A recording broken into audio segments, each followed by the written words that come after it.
This was quite an eventful week. We had several earnings come out, but more specifically, we had two of the biggest companies post their earnings, and I'm talking about Google and Amazon. As soon as their earnings came out, both stocks took a dip. So the question is, should you be buying the stock right now? Let's find out what they did and what should we do. Let's begin. Just in case you caught my previous video, I was talking about ASML and how I'm buying that company. However, I also briefly mentioned that there are two companies that I constantly keep buying, and those are Google and Amazon. So the question is, how did they perform and am I still buying the stocks? Firstly, I'm not going to waste your time and I'm going to tell you right away. I'm buying both these dips. I'm buying Google and I'm buying Amazon. Despite stocks taking significant hits, I believe that the underlying fundamentals of both the companies remain incredibly strong. So if that's all you wanted to know, there you have it. I'm buying both the stocks. I'm buying both the dips. In fact, I've already started buying the dips. In this video, let's look at the earnings, let's look at why the stocks dipped and why you might want to consider buying these stocks. However, as usual, nothing in this video is financial advice. You should do your own research before buying these companies. Anyway, let's start by looking at Google. Let's see how they performed in Q4 2024. So before I start talking, I want to give a huge shout out to App Economy Insights. They post these amazing graphics during earnings season. Make sure to follow them on X. So, Google delivered impressive Q4 2024 results with revenue reaching $96.5 billion, up 12% year over year. Their search revenue came in at $54 billion,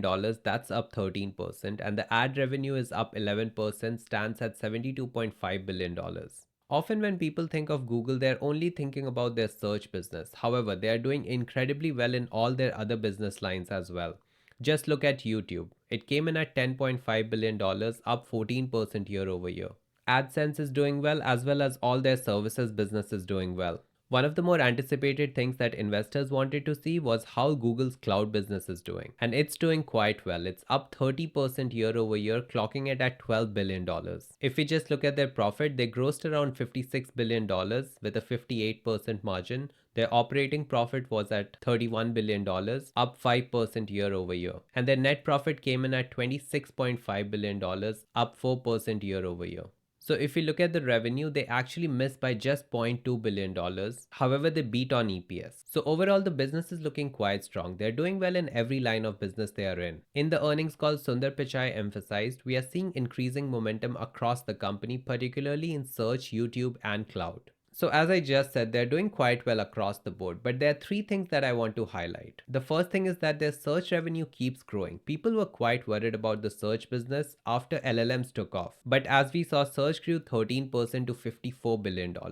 The next is that YouTube ad revenue jumped 14% to $10.5 billion. So even with the increased competition in the short form video content genre, overall YouTube is doing quite well. And finally, Google Cloud revenue increased 30% to $12 billion. A lot of people were worried about the growing competition from Microsoft. However, it looks like Google is doing quite well. So despite all of this and Google stock hovering around its all-time high, the market actually gave a negative reaction. Google stock fell significantly due to several concerns. Let's look at some of them. So firstly, cloud revenue missed Wall Street expectations of $12.2 billion. Not a large miss though. Secondly, they also announced a massive $75 billion capital expenditure plan for 2025. This is worrying investors. Basically, investors are worried when they'll see the return on investment on these capital expenses. Then we also have the cloud segment that showed capacity constraint limiting some growth potential. So this is also giving rise to some concerns. And finally, as usual, Google has ongoing regulatory pressures and antitrust cases often add uncertainty. So am I worried about Google? Not really. Despite the concerns that Wall Street has, I think Google is doing quite well in all lines of their business. If you remember, just recently there were several concerns about Google with the advent of AI and how they are going to fall behind in this race. However, they have picked themselves up and they are doing quite well now. We look at three key factors that are making me bullish. However, let's look at Amazon first because those factors will also apply to Amazon. Let's start by looking at Amazon's strong quarter. Similar to Google, Amazon has several sources of revenue. People often forget about this. Whenever people think of Amazon, they're thinking about their e-commerce business. However, they have several other businesses. Let's look at them. But first, let's look at their revenue. Amazon reported Q4 2024 revenue of $187.8 billion.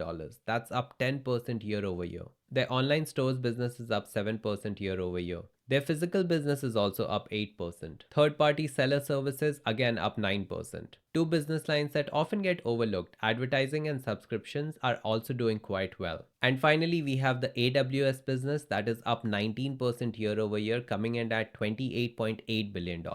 Looking at their profits, their gross profit is at $88.9 billion with a 47% margin, up 2% year over year. Their operating profit sits at $21.2 billion, 11% margin, up 4% year over year. Something interesting to note here is that AWS contributes to half of this. And finally, their net profit hit $20 billion. I want to highlight this part again. Just look at how much AWS is contributing to their operating profit. Personally, I actually believe that AWS alone could hit 1 trillion in market cap if it was a separate company. During the earnings call, Andy Jassy highlighted we are seeing significant customer interest in our AI solutions, particularly in AWS Bedrock and our custom designed Trainium chips. This was also quite a nice surprise. So far, Amazon has actually relied on Nvidia for all their chips. However, they have started making some in-house chips. Quite good to see that. So there are several things that went really well for Amazon this time. However, there are three things again I want to highlight. The first is that the AWS revenue grew 19% to $28.8 billion. This is quite important because even as Google and Microsoft are growing, AWS is not slowing down. Then we see that their operating income nearly doubled to $21.2 billion. And finally, we see that ad revenue increased 18% to $17.3 billion. As I mentioned, this often gets overlooked. Please do not miss this one in their earnings. Often we forget how big Amazon really is. Just looking at this income statement, you see the word billion appear everywhere. So anyway, despite all of this, the stock actually ended up going down. It's down about 4 to 5% post earnings. Let's look at a couple of reasons why this is happening. Firstly, it's the Q1 2025 guidance of $151 to $155 billion. This fell below Wall Street expectations of $158 billion. So it might be that investors are recalibrating whatever they had priced in before. The next is that AWS growth slightly missed market estimates. Then there are concerns over rising capital expenditures for AI investments. They said that they're going to spend over $100 billion this year. And finally, they also see foreign exchange headwinds expected to impact revenue. There could also be some impact due to the China tariffs. So there are several reasons to be happy about Amazon's performance. However, there are some concerns, I agree. I was listening to Dan Ives today and he was mentioning something about Amazon sandbagging their Q1 2025 guidance so that they can come in and beat the expectations. It might be possible too. Overall, I'm not concerned about what happens in Q1 or what happens in Q2. That's not why I'm investing in Amazon and Google. I'm investing in both the companies for the long run, for 5, 10, 15 years from today. Right now, my investment thesis for both the companies is wrapped around three major pillars. They are AI leadership, their core business strength, and future growth potential. Firstly, let's look at AI leadership. I think Google is doing quite a good job when it comes to catching up in the AI race. They're investing a lot into their infrastructure and their models have been catching up. And finally, when it comes to the distribution of AI, it's very hard to beat Google. And this applies on the business side when it comes to Amazon's AWS Bedrock and their custom AI chips now. I think both these companies are going to do quite well in the age of AI. Google is going to be the consumer brand and AWS is going to continue servicing so many businesses around the world. When it comes to their core business strength, Google's advertising dominance is still unbeaten. Even with the advent of AI and people saying nobody will use search, Google is actually adapting to this. They're figuring out a path to serve ads along with AI. The same goes for Amazon's e-commerce and AWS leadership. Amazon is a giant when it comes to their e-commerce business and I do not see them going anywhere. And their AWS business is growing profitable by the minute. Their operating margins and profits are improving all the time.